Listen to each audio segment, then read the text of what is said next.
শীতকালের বেশিরভাগ সকালবেলায় নাস্তার কথা মনে পড়লে প্রথমেই চলে আসে যে এই চিতই পিঠার কথা। হ্যালো এভরিওয়ান, কেমন আছো তোমরা সবাই? আশা করছি ভালো আছো। আবারও চলে আসলাম আর একটা লং ভিডিও নিয়ে। সকালবেলা ভাবছিলাম যে চিতই পিঠা বানাবো, তাই এখানে আমি সুন্দর করে পিঠার আয়োজন করে রেখেছি। এখানে একটা জায়গায় জলও নিয়ে নিয়েছি, সবকিছু রেডি করে একটা সাইডে রেখেছি। এখন জাস্ট খাওয়ার আগে দিয়ে একটা একটা করে বানিয়ে তারপর হাজবেন্ডকে দেবো। আমি যদিও একটু পরেই খাবো, তাই আমারটা পরেই বানাবো, আগে ওকে আমি কয়েকটা বানিয়ে দিচ্ছি। আমার মনে হয় এই একটা পিঠাই যেটা আমি মাকে ফোন না দিয়ে নিজে বানাতে পারি, তা না হলে অন্য যে কোনো পিঠা বানাতে গেলে তো আমার মধ্যে একটা আতঙ্ক কাজ করে যে আমি কি সত্যি ঠিকঠাক মতো বানাতে পারবো। পিঠাটা আমি খুব বেশি শক্ত বানাবো না, খুব বেশি নরমও না, যার কারণে হালকা কুসুম গরম জল দিয়ে আমি গুলাটা গুলেছি।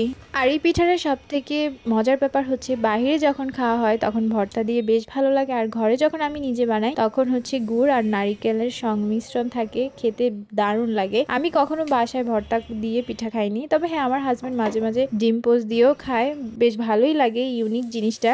আর এই পিঠার আরো একটা মজার জিনিস হচ্ছে সাইড দিয়ে ঘুর গুল করে জলটা দেওয়া। আগে যখন বাড়িতে মা বানাতো ছোটবেলায়, তখন এই জলটা দেওয়ার জন্য পাশে বসে থাকতাম, কারণ এই জিনিসটা দিলে একটা সুন্দর মিষ্টি সাউন্ড হয়। আর এখানে জল দেওয়ার পর হাত মোছার জন্য আমার আশেপাশে সবসময় এই তেনাটা থাকেই, কারণ এটা না থাকলে আমি একদম অচল। এই চিতই পিঠাটা গরম গরম খেতেই বেশ লাগে, নয়তো ঠান্ডা হয়ে গেলে অনেকটাই শক্ত হয়ে যায়। তবে হ্যাঁ, আমার ঘরে কিন্তু আমার ছেলে কোনো পিঠাই খায় না, ইভেন কোনো রকমের মিষ্টি জাতীয় কোনো কিছুই সে পছন্দ করে না। আমি যে পিঠা বানাই, যাই কোনো পিঠাই হোক, কোনো পিঠাই ও পছন্দ করে না। তবে হ্যাঁ, পুলি পিঠাটা মাঝে মধ্যে একটু একটু মুখে দেয়। আমার হাজবেন্ড তার নিজের কাজের জন্য বের হয়ে পড়েছে, তারপরে আমি আমার ব্রেকফাস্ট করে নেব।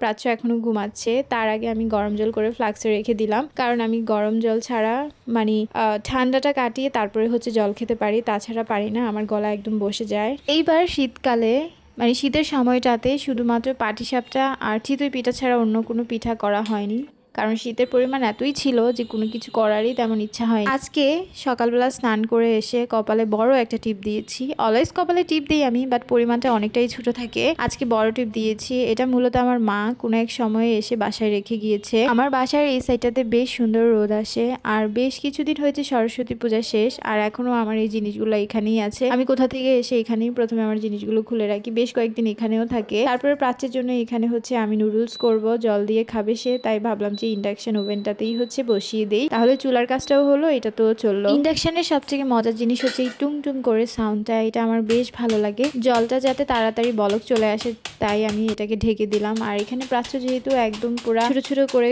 খেতে পছন্দ করে, তাই আমি অলওয়েজ নুডলস রান্না করার আগে এভাবে বেলুনে দিয়ে ভালো করে জিনিসগুলোকে স্মেশ করে নিই, মানে একটু টুকরোগুলো ছোট ছোট করে দিই, তাহলে ওর খেতেও ঠিকঠাক লাগে। সকালবেলা আমাদের নাস্তাটা অনেক তাড়াতাড়ি হলেও প্রাচ্যকে খাওয়াতে খাওয়াতে আমার প্রায় 10:30 11টা বেজে যায়, যেহেতু ঘুম থেকে উঠেই 9:30 10টার দিকে ওকে সব কিছু করিয়ে খাওয়াতে খাওয়াতে আমার ওই টাইমটাই হয়।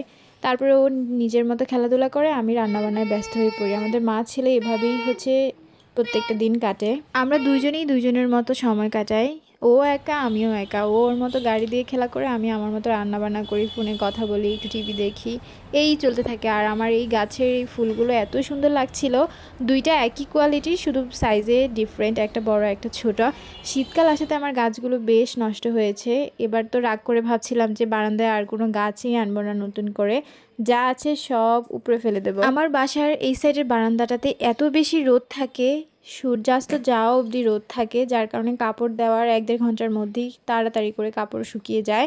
এটা যত ভারী কাপড়ই হোক না কেন, এই জিনিসটা খুব ভালো। শীতকালে রোদ কড়া, তাই কারণে হচ্ছে বোঝা যায় না ওইরকমভাবে, কিন্তু এখন যখন বারান্দায় যাই এখন বুঝতে পারি যে রোদের কি হিট থাকে, যেহেতু আস্তে আস্তে গরম পড়া স্টার্ট করেছে। কথা বলতে বলতে একদম ভিডিও লাস্টের দিকে চলে আসছি, তো আজকের মতো এখান থেকেই বিদায় নিয়ে নিচ্ছি তোমাদের সাথে। আশা করছি নেক্সট ব্লগে আবারও দেখা হবে।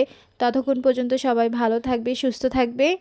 আর হ্যাঁ, আমার ভিডিও ভালো লাগলে অবশ্যই একটা লাইক করে যাবে। Tata bye.